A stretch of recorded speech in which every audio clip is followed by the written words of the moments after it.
सब लोग मिल करके चयन करेंगे, बहन जी को रिपोर्ट करेंगे। मैं तो आपसे ये कहना चाहता हूँ, पोलिंग बूथ लेवल पे, सेक्टर के लेवल पे, गांव के लेवल पे अगर 2020 में और 2024 में कोई कमी आपने छोड़ी हो, उस कमी को पूरा करने के लिए, रणनीति बनाने के लिए मैं आपके बीच में हूं। तो हमें रणनीति बना करके काम करना है, समझ करके काम करना है, ग्राउंड लेवल पे उतर करके काम करना है। आपने लोकसभा लड़वाया है और बड़ी मेहनत से पोलिंग बूथ कमेटी आप सब लोग बना रहे थे। वो पोलिंग बूथ कमेटी आप नेक्स्ट टाइम में जब आपके बीच में बैठेंगे तो हमारे जिला अध्यक्ष, अन्य साथी, वो कमेटी जो पहले बनाई थी उसको हमें देंगे। नुकसान जो चीज करती है वो एक चीज नुकसान करती है, पदाधिकारी और कार्यकर्ता में मतभेद हो जाना, पदाधिकारी कार्यकर्ता का एक डायरेक्शन में ना होना, अलग अलग डायरेक्शन में घूमना, एक दूसरे की टांग खींचना, ये किसी भी संगठन के लिए ये पॉइजन। तो हम लोग सॉलिड लोगों को, एक थ्योरी जो कहते हैं 10 यूथ पर बूथ, ऐसा क्यों ना किया जाए कि 10 यूथ की जगह पर 20 यूथ कर लिया जाए।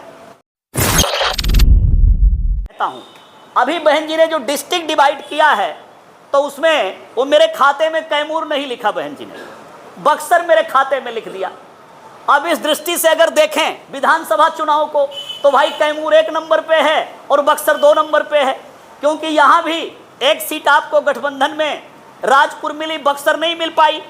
अगर बक्सर गठबंधन में मिली होती तो हम लोग जीत गए होते, क्योंकि मैं साफ तौर पे कहना चाहता हूं, उपेंद्र कुशवाहा जी के पास कुछ था नहीं झोली में, खाली भवकी धमकी थी उनकी, और उनका कुर्ता पजामा व्हाइट टिंच था, होटल में बड़े में रुकते थे, और हमारे पार्टी के पदाधिकारी बेचारे उनसे मिलने में भी भय खाते थे कि इतने बड़े मंत्री, इतने बड़े विधायक से मिले कैसे। और हम लोग भी जब सीट शेयरिंग के लिए जाते थे तो लास्ट में सांसद जी ने कहा, भाई मेधांकर जी आपको ग्राउंड की जानकारी है, आप ही भिड़ो। तो लास्ट में मैं भिड़ गया, मैं लास्ट में भिड़ गया। 3 सीट उनको कैमूर में हमें देना था, 1 उनको लेना था, और बाद में वो इतने ज्यादा टाइट हो गए, बोले नहीं 2 आप लेंगे 2 हम लेंगे, तो 2 हमें वहां मिल पाई, मोहनिया ले लिया उन्होंने। ऐसे यहां भी जो है तो हम दोनों मांग रहे थे कि बक्सर और राजपुर हम दोनों जीते हुए हैं, ये दोनों सीट हमें चाहिए। बड़ी तकझक हुई, फिर ये हुआ कि बहन जी ने कहा कि गठबंधन तोड़ना नहीं है, और फिर बड़ी तकझक के बाद तो उन्होंने बक्सर ले लिया और हम लोगों को राजपुर मिली। जो भी परिस्थिति विधानसभा में रही, लेकिन साथियों आप लोगों से हमारा यह कहना है कि अगल बगल के जिले, अगर विधानसभा में 1 नंबर पे कैमूर रहा है तो लोकसभा में कैमूर पिछड़ गया और 1 नंबर पे बक्सर रहा है। तो लड़ाई कांटे की होनी चाहिए, लड़ाई कांटे की होनी, आपस में कंपटीशन, आपस में कंपटीशन कि उधर जो है दूसरे साथी हमारे जो कोऑर्डिनेटर हैं वो कैमूर में जितवाने की कोशिश करें। मैं आपके बीच में हूं, आपकी 4 की चारों सीट जितवाने के लिए मुझे इधर बहन जी ने लगाया है, चारों जितवाने के लिए लगाया है। आन बान शान का सवाल है, हम क्या कर सकते हैं ऐसे में।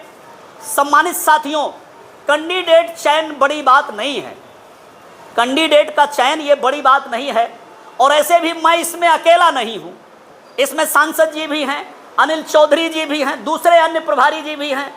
सब लोग मिल करके चयन करेंगे, सब लोग मिल करके चयन करेंगे, बहन जी को रिपोर्ट करेंगे।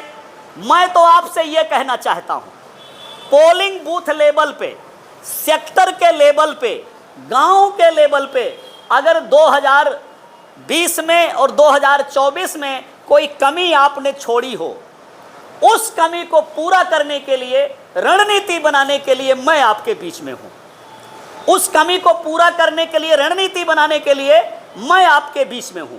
हां, पिछले विधानसभा चुनाव में जब गठबंधन था तो राजभर भी उसमें थे, आसान था मामला, कुशवाहा लोग थे, मामला आसान था, उसमें चौहान बिरादरी के संजय चौहान थे, थोड़ा आसान था। अभी वो जो आसान था ये थोड़ा टफ लग रहा है, मुश्किल लग रहा है। हम लोगों को सिर्फ ये सोचना है कि पिछली बार जिस आंकड़े के हिसाब से हम लोग राजपुर में 45,000 पर पहुंचे और बक्सर में तो हम लोग लड़ते तो हम जीत जाते, वो लड़े इसलिए वो हार गए, वो जीत नहीं पाए, क्योंकि उनके पास संगठन था नहीं, संगठन हमारे पास था। और जो भी वो 30,000 समथिंग कितना वोट पड़ा है? 30,000 वोट जो पड़ा है वो बीएसपी का वोट है। उपेंद्र कुशवाहा जी का कोई वोट उसमें से नहीं है। वो core vote Bahujan Samaj party का है, उनका कोई वोट उसमें से नहीं है। तो हम लोगों को, हमारे जो विभिन्न समाज के लोग हैं, चाहे वो राजभर समाज हो, चाहे वो लोनिया समाज नोनिया समाज हो, चाहे वो यादव समाज हो, चाहे वो अन्य समाज हो, हम लोगों को इसी समाज को साध करके आगे बढ़ना है। अन्य जिलों में सर्वजन समाज बहुजन समाज न बन पाए तो कोई बात नहीं, लेकिन बक्सर जिले में आपको अब की बार बहुजन समाज का निर्माण करके आगे बढ़ना है। अब क्या रणनीति आप लगाएंगे? मैं तो एक कार्यकर्ता की भांति आपके बीच में रहूंगा, हर एक गांव को, आपके वोटर को समझने की कोशिश करूंगा, समझ करके मैं आपको रणनीति बताऊंगा जो मुझे इतने चुनाव का अनुभव है। और एक बात मैं और बता दे रहा हूं, दिल्ली में 2 एमएलए 2008 में जीते थे, 5 एमएलए सेकंड पे आए थे और 14.5% वोट पड़ा था। आपका मनोबल बढ़ाने के लिए बता रहा हूं, और डॉक्टर मेधांकर ने चुनाव लड़ाया था वहां पे।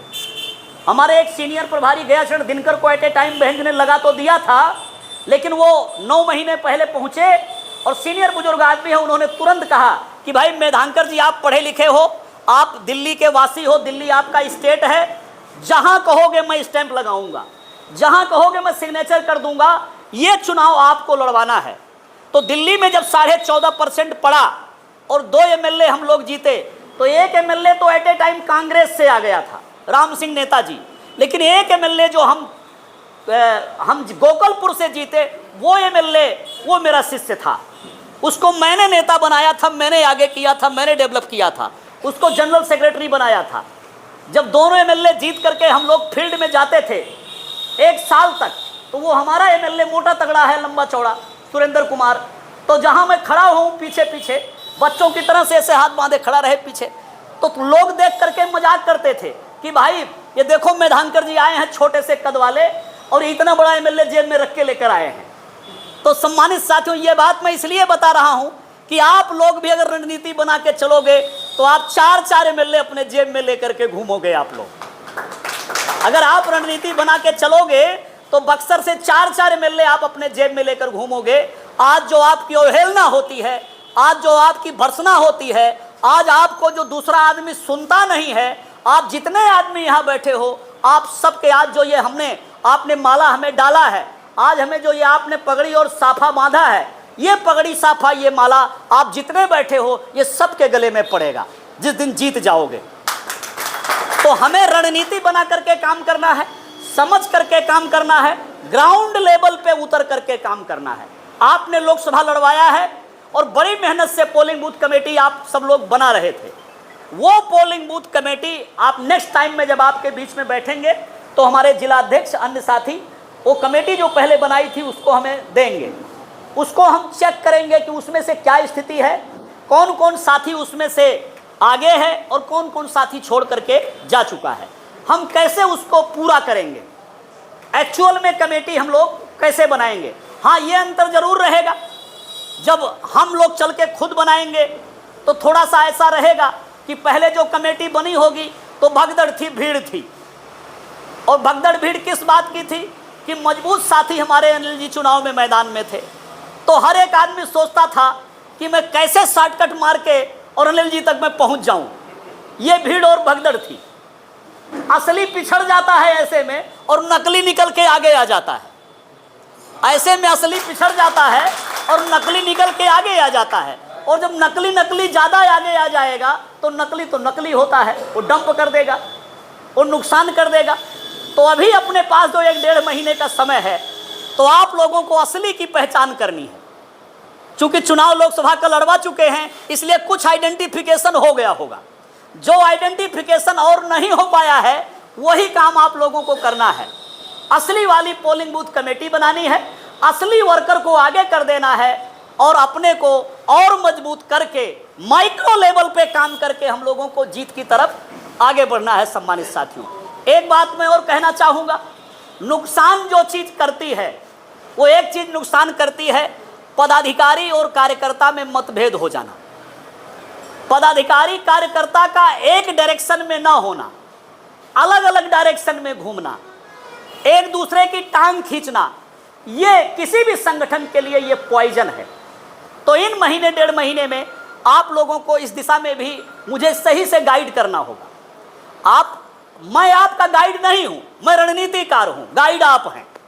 मैं रणनीति बनाऊंगा आपकी सलाह लेकर, आपसे डेटा लेकर, आंकड़े लेकर के, और मैं चुनाव जीतने की रणनीति बनाऊंगा।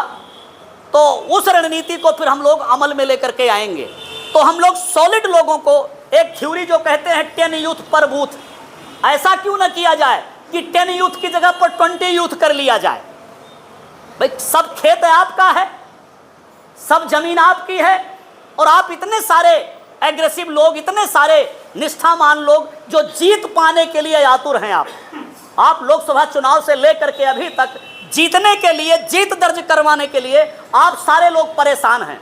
इसलिए मैं कहना चाहता हूं आप लोगों को कि एक डायरेक्शन में होकर, एक दिशा में होकर, एक राय, एक मत होकर के आप लोग, और भाईचारा पैदा करके, प्यार मोहब्बत पैदा करके, जो लोग अभी तक हमें नहीं वोट किए हैं, लगता है कि इनको वोट करना चाहिए। पोलिंग बूथ पर, मोहल्ले में, गांव में लगता है कि हमें वोट करना चाहिए, ये कर सकते हैं, लेकिन हम वोट डलवा नहीं पाए। किसी भी कारण से हम पहुंच नहीं पाए, वोट डलवा नहीं पाए। हम लोगों को उसी रणनीति पर काम करना है, वहां तक पहुंच बनानी है, और विभिन्न जातियों में पहुंच बनानी है, विभिन्न लोगों में पहुंच बनानी है।